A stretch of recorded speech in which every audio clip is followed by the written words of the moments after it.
it's Stewart A. Swerdlow for the Expansions News Podcast, and I'm not used to doing it myself these days, but Janet is on a mission from God, and she'll be back next week, so you will hear, I'm sure, many stories from her. But, you know, here we are, the first week of September through 2016, and the week has started off really strange. Here in the Midwest, there was a 5.6 earthquake. On the East Coast, there was a hurricane. Down south, there was floods and tornadoes. Something for everyone. And as you'll see as I get through the news, there was even more going on in the western part of the United States. But I also want to tell you about that quake, because it was 5.6 and struck the Midwest and felt over a very wide area. When we have quakes here in the Midwest, they're felt for hundreds of miles in many directions, sometimes even 1,000 miles. Now the news said that these quakes that we've been having, especially the ones that are centered in Oklahoma, are due to fracking from oil and gas wells. But this is not true, because it is coming from, as I've mentioned many times to you before, the North American Craton, which is the remnant of a very ancient tectonic plate line from the time of Atlantis and Lemuria, when the tectonic continental plates were differently structured. So this is from that North American Craton, and many years ago, when I was studying geology and interested in earthquake science, I read about this maybe 25-30 years ago. And back then, when there was hardly any earthquakes in the area, it said that Oklahoma and that region would have major earthquakes because they occur every 600 years in that location. But apparently, either the seismologists at the USGS are not aware of that, which would be very surprising, or they want to blame the quakes on fracking for some reason, maybe to create new laws and regulations about such things. But I will tell you that these earthquakes will continue. They are also happening, believe it or not, in Texas and Nebraska and Kansas, which never usually have these earthquakes before. And eventually, now that these quakes are getting bigger and bigger, it will set off the New Madrid fault line also here in the Midwest. And as you know, the New Madrid fault line is even more dangerous than the San Andreas fault line. And the biggest earthquake in American history happened here in the Midwest. In 1811 to 1812, there were 3 big earthquakes between 8 and 8.7 on the Richter scale. So, unfortunately, it looks like everything's waking up again. So, that being said, I want to tell you that as I go through my news stories, and this wasn't on purpose, it just kind of happened that way, and I realized it afterwards, there's a kind of theme going on again in the news, and you will see how the stories, even though they're independent and occurred on different days of the week and month, they have a thread that goes together for a common triggering and informational dissemination. And so as we go through, you'll see. First story is, and they call it a rock far away, and it's called the Hunt for the Mysterious Planet 9, which astronomers have spotted. It's a 150-mile wide minor planet called, I love the name, 2013 FE72. Now, I wouldn't want to have a passport from that planet and say, well, where are you from? I'm a 2013 FE72er. You know, that's my citizenship. Anyway, it orbits more than 3,000 times further from the sun than our own planet. 2 other objects with orbits beyond Neptune have also been found. And here's the ambiguous part. Scientists say they add to hints of an undetected massive 9th planet. Well, when I was growing up, there already were 9 planets in the solar system, but because they have declassified Pluto, so it's not really a planet, it's called a planetoid. Well, so now we only supposedly have 8, and there's another 9 out there. Now, I told you years ago about this massive planet that is not actually in the Kuiper belt, it's in the Oort belt, which is beyond the Kuiper belt, and it is gigantic, and it has the capacity to alter the courses of asteroids and comets and hurl them in this direction. And I've mentioned this to you before. And according to some of the alien beings out there who have given information to the government and other people, they say there are 13 planets altogether, including the 8 in our solar system and in the Kuiper belt and Oort belt, which are technically still part of our solar system. Anyway, scientists believe that this distant object, which has yet to be given a name, may be so far from the sun that its strange orbit comes under the influence of other stars beyond our solar system. Isn't that very interesting? Or maybe it's not a natural object at all. Analysis of the orbits of these minor planets suggest that this mystery world, sometimes called Planet X, which is also ambiguous, could be up to 15 times larger than Earth and orbiting up to 5 times further from the sun than Pluto. That's pretty far, and in my opinion, should be categorized as something else. And I think that this story is another preparation for staged alien invasion. Next story, independent story, in my opinion, same theme for triggering.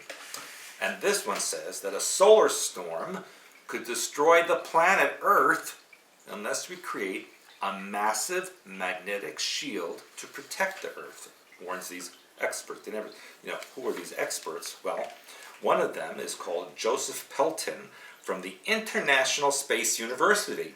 Where the heck is that? Is it on Mars or someplace? That sounds like something from Star Trek, International Space University. And he says that these massive magnetic storms could knock out radar, satellites affecting communications. If scientists, now listen to this, if scientists could create a megastructure with a huge electromagnetic shield, it could protect the Earth from a massive solar storm. Keep that statement in mind because it will connect to another story about a distant star and what scientists think they have found there. It goes on to say that the Earth protects itself from solar storms using an invisible shield known as a magnetosphere. But because the Earth's magnetic poles are continually moving, the magnetosphere is weakening. Well, that's a bullcrap story because that's been going on for billions of years. That's nothing new. It says when the magnetic energy is suddenly released from the sun, this accelerates the hot gases near the surface, which can travel quickly towards the Earth. A solar flare's killer electrons can travel up to several million miles per hour towards the Earth. Experts are now warning that humanity is not prepared to tackle a calamitous solar storm and that the effects could be dire. This Dr. Joseph Pelton said, over the course of the last half century, the world has finally begun to learn that a massive asteroid or comet strike could create havoc and ruin on perhaps a planetary scale. This is a trigger, people, to activate the staged alien invasion programming in all of you out there. That's why he said this. Pelton, however, said that scientists could create the megastructure with a huge electromagnetic shield to protect the Earth. The structure could also have other purposes, like destroying the people on the Earth and civilizations that they don't like, such as incorporating solar power satellites, which could beam clean energy back to Earth. Yep, it's called a Dyson sphere. A Dyson sphere. Keep that in mind. This is another scare tactic. The Earth has survived such things for billions of years, and here we are anyway. Now, switching gears a little bit, I've mentioned to you many times about the paleo diet and how healthy it is, and how scientists say that it's not healthy and you shouldn't do it. Well, now they said the paleo diet can save you from a heart attack. In just 8 weeks of eating like a caveman, dramatically cuts the blockages in your arteries. And a caveman diet means you can eat only foods caveman could have eaten, like dinosaurs. So like, is that going to be in the supermarket now? And experts have hailed this study as a sign that small dietary changes make a huge impact on our well-being. Like, how long did it take them to figure that out? I only said that for 30 years. Now for a little bit of a humorous story. It's, well, humorous from my opinion, but it's really not funny. It's about Kim Jong-un, you know, one of my favorite characters. Because Kim Jong-un, the leader of North Korea, used an anti-aircraft gun to execute one high-ranking official for sleeping in a meeting and another one for coming up with his own ideas. Brilliant! Poor Ri Young-jin had the misfortune of sleeping in a meeting addressed by Kim. And former Agriculture Minister Wang Min suggested a new policy idea. So both men were taken to a military academy in Pyongyang and executed. Kind of gives you encouragement for independent thinking in North Korea. Both men were executed by anti-aircraft gun at a military academy in Pyongyang. The state media confirmed also the execution of Kim's uncle and the man widely considered the second most powerful man in the country, Jang Song-tak, in 2012 for factionalism and crimes damaging to the economy. Well then, they should assassinate Kim Jong-un because he has committed many crimes damaging the economy of North Korea. Former Defense Minister Hyun Yong-chol is also believed to have been executed last year for treason, according to South Korea's spy agency. Well, in addition to all this story about North Korea, you may have also read about the American man, 24 years old, who was missing while hiking in China since 2002 and reported to be kidnapped and killed. However, it appears he's been taken to North Korea and is tutoring English to Kim Jong-un and other North Korean leaders, and now is married and has 2 children. So I think there's a bit more to that story, because how would the North Koreans kidnap someone from a strict country like China and get away with that? You know, switching gears again, that I don't believe in global warming. And this next story is, to me, proof of that. Snow in August. Now you might recall, a few weeks ago I told you about Hawaii having snow in June and other places having snow in July. Well, now there's snow in August in Colorado Springs. A freak hail and rainstorm brought 2 feet of ice and snow and sludge to the area. The storm blew in last week, leaving cars under snow and floating in water. Emergency crews had to dig out 2 feet of what they call hail snow. This is in August. Well, it sounds like global warming to me, folks. I think they should have Al Gore come and help to shovel it. Now, listen up. We're going to Rome with Mark Zuckerberg and his Chinese wife Priscilla Chan, and they met the Pope. And what did Mark Zuckerberg give the Pope at the Vatican? A model Facebook drone. Zuckerberg gave the Pope the model of futuristic Facebook drone. I'm sure the Pope really, really appreciated that. So he can run out in the courtyards of the Vatican and throw the drone and catch it and grab it again, put it in his little Pope hat and throw it around. I'm sure the Pope will have a lot of fun with that. He also gave the Pope a book about, quote, people using the internet in new ways. Really, Mark Zuckerberg, in what ways would that be? Programming? Now here's a clue about what's going on. Because you know what Mark Zuckerberg said? You can feel the Pope's warmth and kindness and how deeply he cares about helping people. Oh, Mark, is this the same Pope who, in Argentina, turned dissidents into the government to be executed? Are we talking about that same person? He said the drone is symbolic of an ideology he and the Pope share. Yes, that's true. It's called global control. We told him how much we admire his message of mercy and tenderness, and how he's found new ways to communicate with people of every faith around the world. Excuse me, I have to throw up. Honestly. Oh, it goes on. This is merciless. We also discuss the importance of connecting people, especially in parts of the world without internet access. How thoughtful of you, Mark Zuckerberg. Now everyone, everywhere can be totally programmed and mind-controlled. Now keep this story in mind, people, because I have another Facebook story for you in a little bit. But meanwhile, let's talk about aliens. And the story says, is Earth being contacted by aliens? Now keep that last story in mind that I told you with the Dyson sphere. Mystery radio signals are coming from a sun-like star that baffle scientists. The signals seem to be coming from a sun-like star known as, I love the name of this one, HD 164595. Sounds like a altar number to me. What original names they have. The star is 95 light years away and may have undiscovered planets in orbit.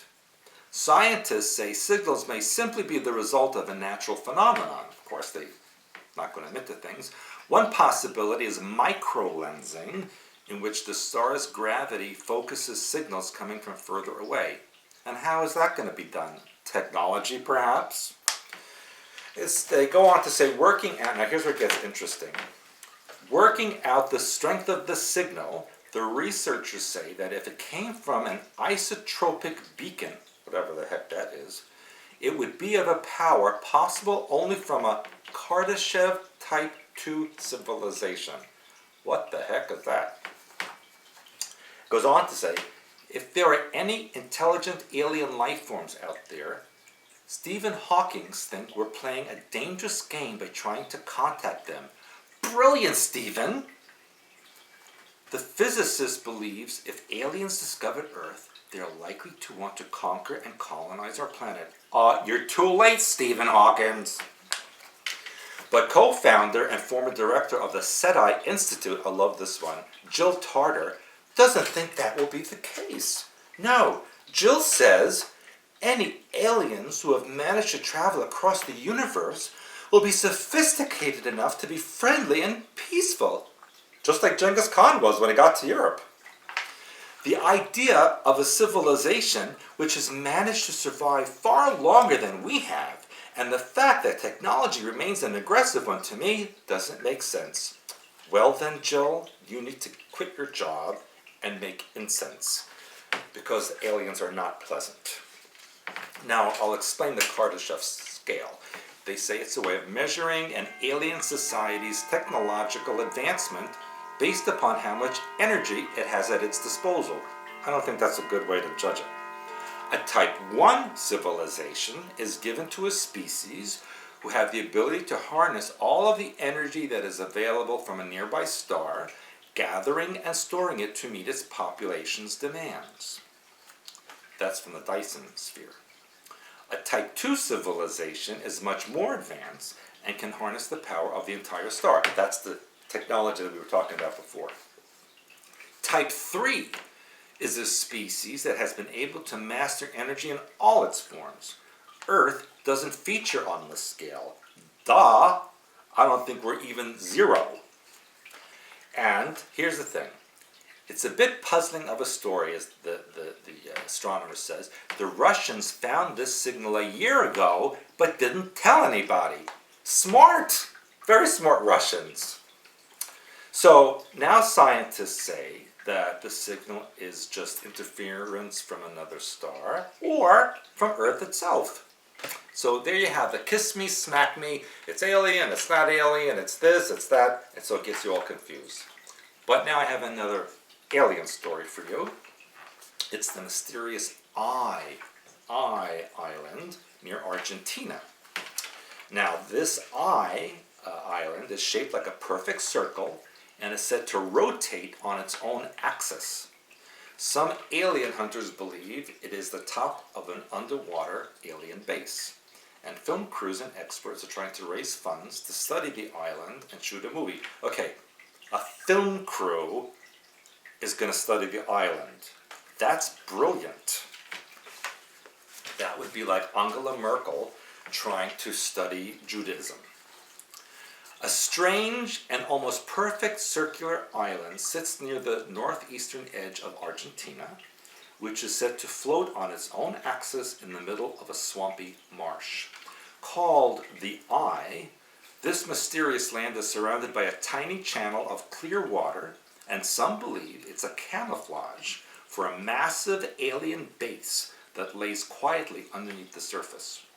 It's something real and accounts for several supernatural stories bearing connections to UFOs and other paranormal aspects.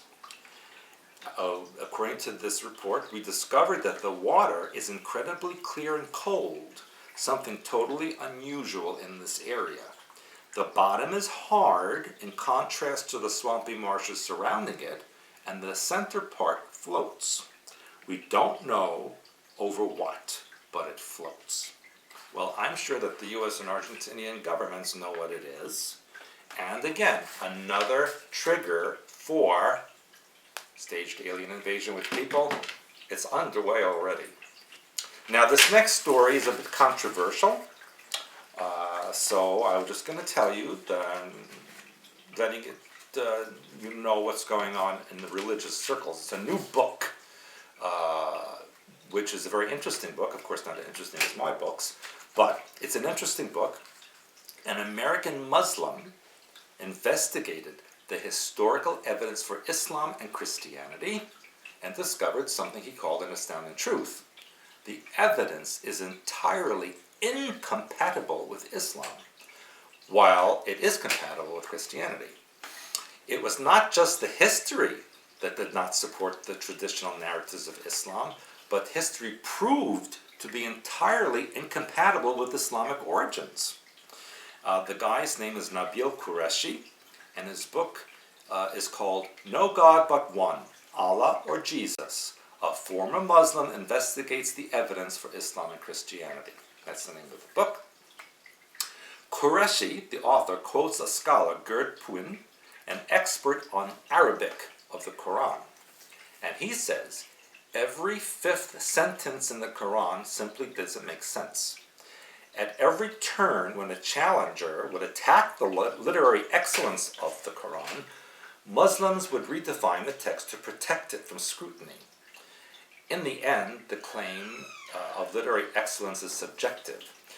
He also states the Quran is fraught with mistakes. Qureshi tells the story of the Caliph Uthman from the 600 ADs who recalled all Quranic manuscripts. He told them to bring them all back, burned them all, and issued an official standardized copy.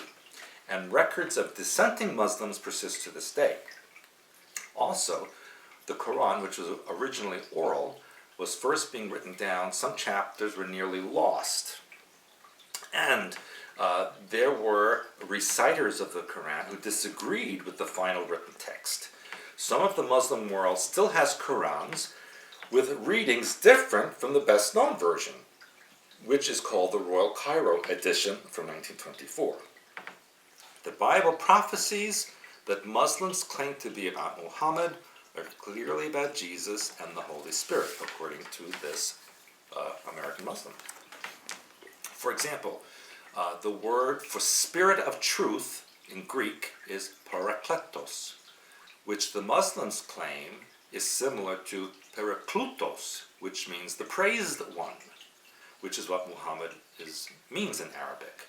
So clearly the difference between the spirit of truth and the praised one are very different.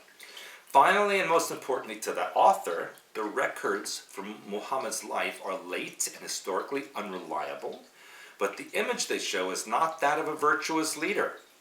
When Muhammad learns of his prophethood in the Quran, he becomes suicidal, something that no prophet in the Old or New Testament did upon hearing such things. Now, it gets a little more deep here because most strikingly in this book, Muhammad embraced warfare, saying that, quote, fighting is literally the best thing in the world, unquote. Now that would make sense in light of what's happening today. Muhammad led battles against unarmed cities, and he allowed women and children to be killed in raids. He even consummated his marriage with a 9-year-old bride named Aisha while he was 52 years old. Today he would be arrested for pedophilia. He allowed his men to have sex with female slaves. He declared women mentally deficient compared to men. And he said women are the majority of hell's inhabitants because they are ungrateful to their husbands. Well, that sounds like a cool religion. Just let me sign up right now. No wonder the Middle East is the way it is. And I'll have more of this information, as well as the true origins of how Islam was created, in my September class. Now let's talk about aliens again, because apparently the scientists have recently discovered Proxima B, and this brings up a conspiracy theory from 1957, when psychologists said they were visited by a being known as Hands, H-A-N-D-S, through a hypnotic woman. Hands said he is a Xenos alien being that helped build the Sphinx. And the description of this being was actually cited in 2012 in Taiwan near a lake, and there's actually a photograph of it. The European Southern Observatory made an announcement this week that could change life as we know it. A second Earth was found orbiting Proxima Centauri star system. Now, this is like the 10th second Earth they've announced in the last 18 months, so it's just another trigger. The discovery of Proxima B has reopened a theory from the 1950s that suggests it's home to an 8-foot humanoid known as Xenos aliens who have been visiting Earth for centuries. The bizarre story comes from psychologists who claim they spoke to a lovable and childlike being that had 8 hands and a body structure similar to a praying mantis. And that they've been coming to Earth for thousands of years, but may also be living among us. Well, I think we would notice somebody with 8 hands, don't you think so? That looks like a praying mantis.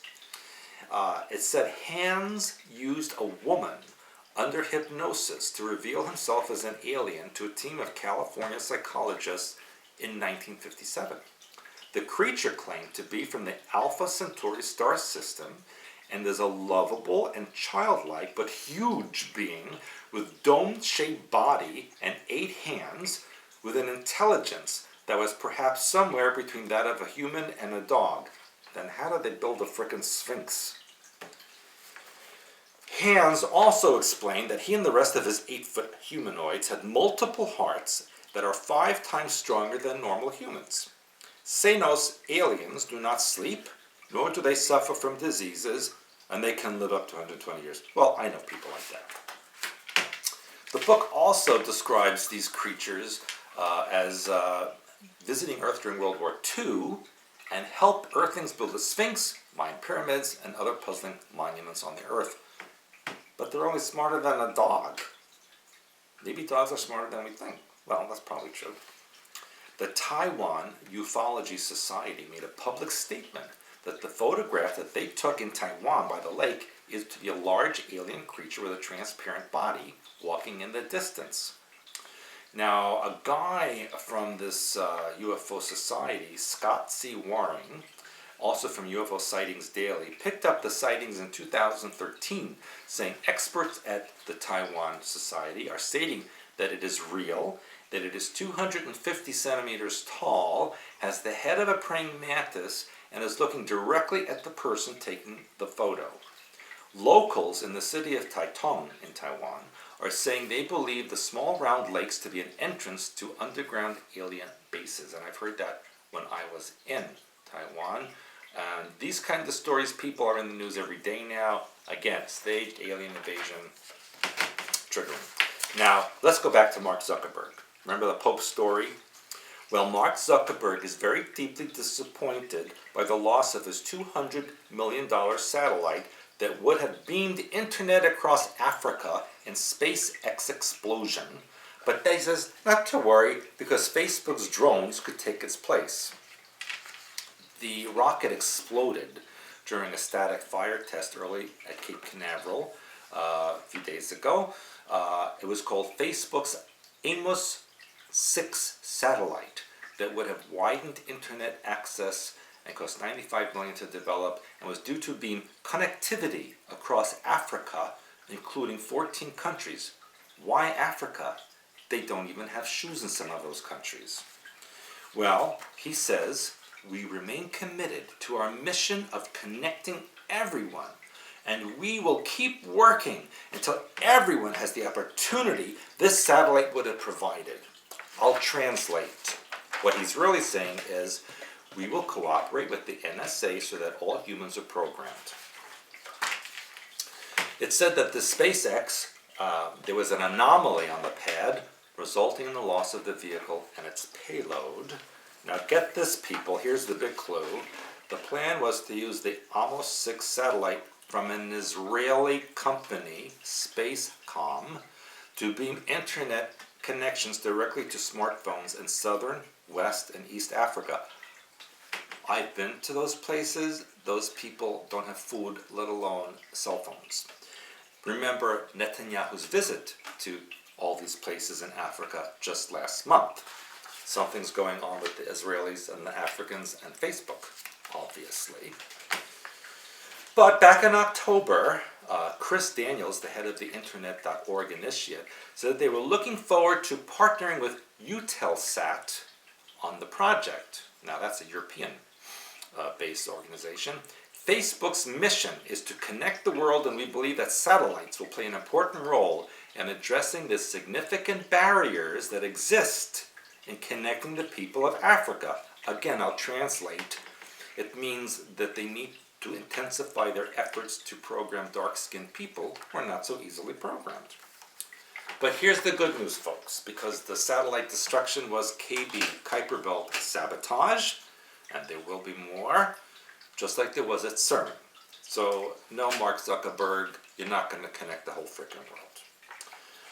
Well, now let me give you some information coming up in the future. As you know, September 11th to the 17th is our September Spectacular class. You still have time to make it. There's a couple of seats still open. And let me tell you something, I'm not sure if any of this information will get on video or tape or anything else. It doesn't look like it. And I'm not going to repeat it anywhere. So you really need to come here, because I'm going to be revealing information, historical, alien, political, things I've never discussed before, which I cannot put in a book. And I'm going to tell you all these things. Then, shortly after, on September 20th, I go back to Europe until October. And as you know, I will be in Poland, Italy, Belgium, Holland, Germany, and Russia.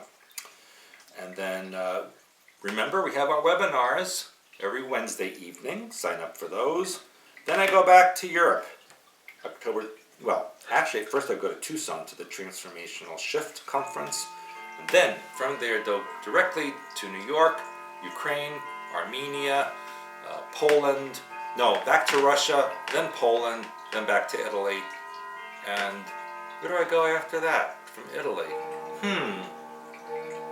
I think somehow I get back here, but I forgot how I get back here. Oh, I think I go back to Russia, and then I go to New York. Something like this. And then I'm home for like 3 or 4 days, and in that time, people, is my big 60 birthday. I haven't gotten any packages this week, people. And then I'll go to Australia and Singapore, approximately November 10 to 2021. But, people, October 29, Warsaw, Poland, the Exposing the Truth Conference. I am the MC. I was just asked to be the MC. So that'll be interesting. It's at the Literary House in the Old City, in the old part of Warsaw. Be there. It's going to be the biggest and best conference in Europe. We're doing another one in April, and we intend for this to become the biggest Exposing the Truth conference in the world. So I hope to see you in Poland. It will always be in Poland. Anyway, that's it for me now. I hope Janet gets back home soon. I have no one to take care of me. And you know that I always get in trouble when I'm left on my own devices. I've locked my children in their rooms so they can't do anything to stop me. Anyway, people, let's hope there's no more earthquakes, no more hurricanes and tornadoes. I'm done with all that. And I'll see you again next time. Bye for now.